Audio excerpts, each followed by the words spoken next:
para esse primeiro bloco uma entrevista com a querida e super renomada nutricionista Raquel Faria. Raquel, obrigada por receber a gente aqui nessa agenda tão confusa, né? Obrigada. Raquel, imagina, eu queria que você esclarecesse um pouco, né? Essa coisa da alimentação saudável, alguns mitos.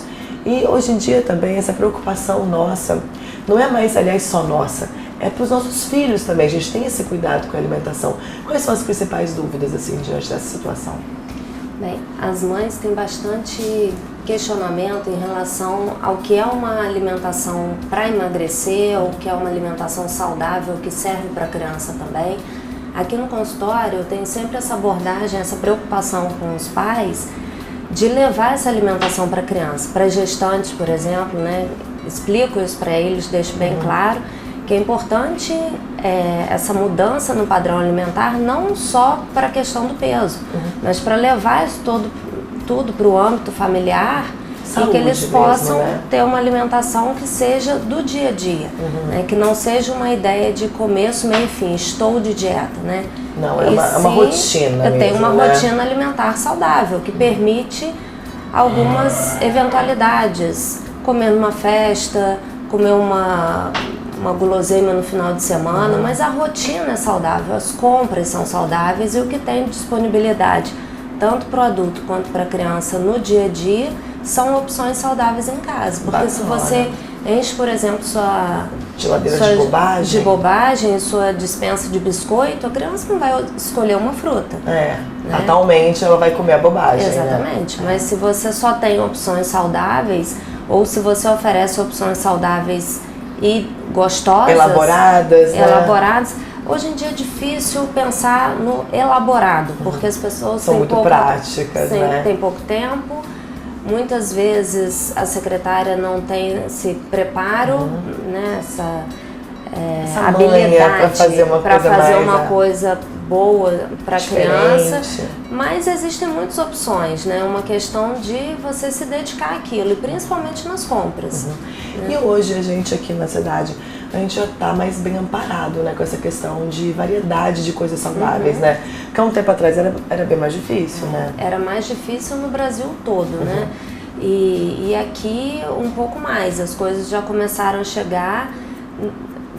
Praticamente tudo que a gente tem fora, a gente tem aqui também disponível. Que legal, nas lojas de produtos naturais. Então, assim, não tem como você dizer que não há possibilidade de se alimentar bem por aqui. Eu costumo até dizer, assim, toda vez que eu gravo uma pauta voltada para essa coisa de alimentação saudável, eu sempre falo que antigamente, quando a gente queria fazer uma dieta, era basicamente essa coisa de alface, né? Não tinha muita opção. Hoje não. Hoje a gente tem uma infinidade de opções e variedades para fazer uma alimentação saudável e comer bem, comer gostoso, né? Sem sofrer.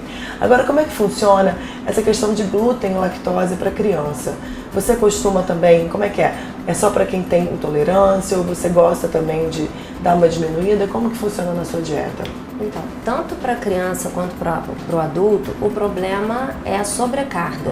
Eu sempre converso com os pacientes, ou quando tem possibilidade de conversar sobre o assunto, que o que a gente tem que buscar é um equilíbrio, porque o nosso corpo é preparado para lidar tanto com as substâncias boas quanto as ruins.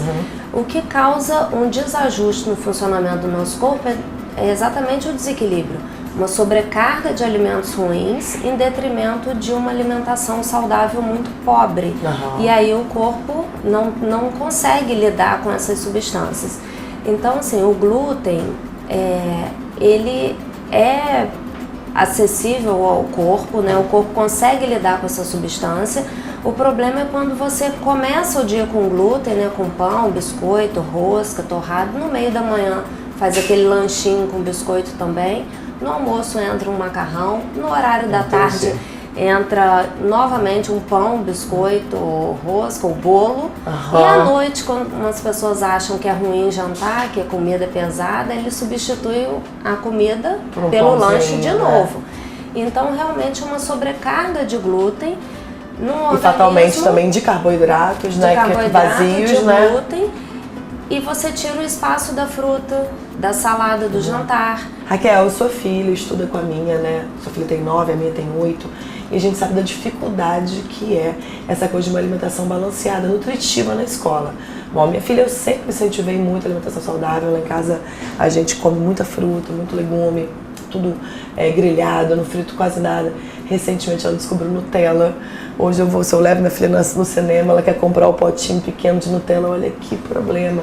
Porque os produtos estão ali, né, na cara da criança. E uma vez que eles são introduzidos, né, acabam sendo, consequentemente, usando vez ou outra e até fazendo um hábito. Como que a gente pode burlar isso aí, hein? Porque é complicado, né? Esse lanchinho da escola, né? O lanche é complicado, mas ele parte de um hábito de casa.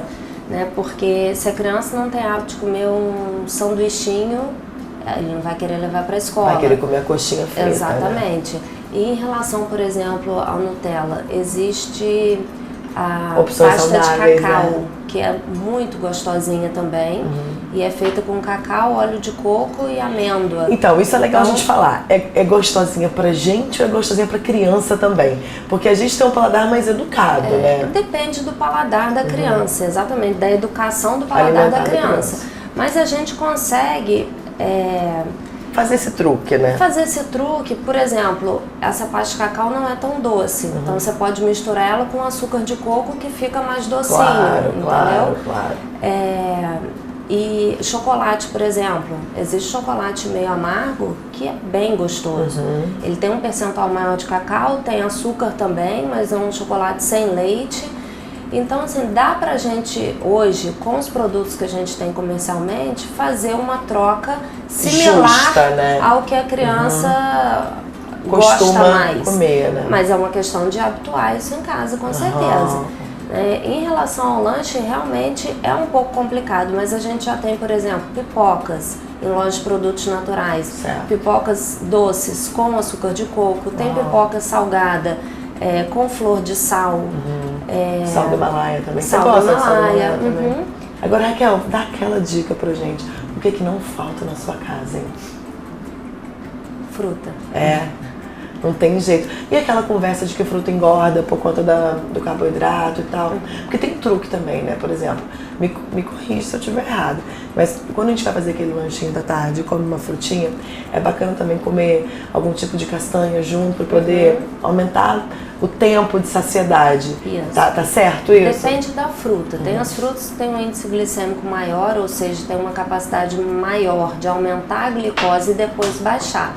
Quando ela tem um pico alto, ela depois vai ter um pico baixo. Quando ela baixa, você tem fome de novo. Então é nessa fruta que você tem que jogar. Exatamente. E aí pode associar uma castanha ou uma farinha de chia, ou grão da chia, ou linhaça, ou aveia, como na banana, por justamente exemplo. Para dar essa tapeada, óleo de coco, também diminui o índice glicêmico. Agora, se for uma fruta como uma maçã, por exemplo, que já tem uma boa quantidade de fibra, não tem necessidade desse ajuste. Uma pera também não.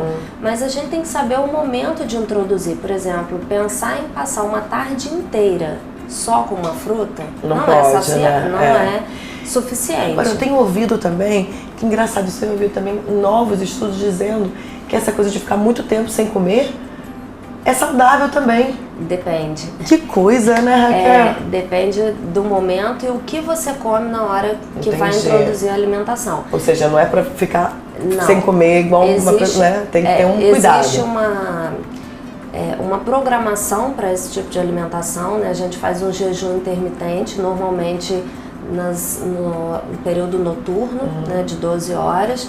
E existe uma combinação.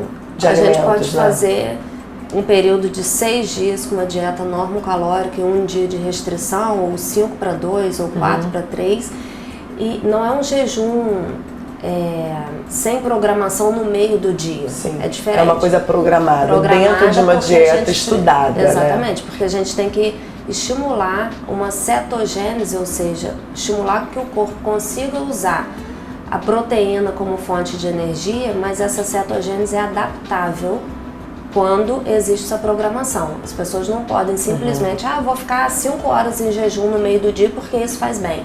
Ou seja, fica aí a dica, né? Como que é importante a ajuda de um profissional, né, Raquel? Exatamente, porque a gente tem muita informação hoje na mídia. Cruzada até na internet também. Uma informação incompleta, né? Ou uma informação vinda de um estudo científico que não tem uma base forte, e as pessoas começam a utilizar de forma indiscriminada, e a gente tem que pensar numa coisa assim, fundamental, que é a individualidade.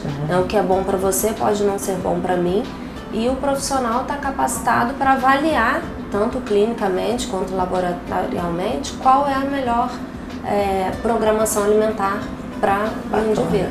Raquel, eu quero te parabenizar, te agradecer por esse espaço aqui.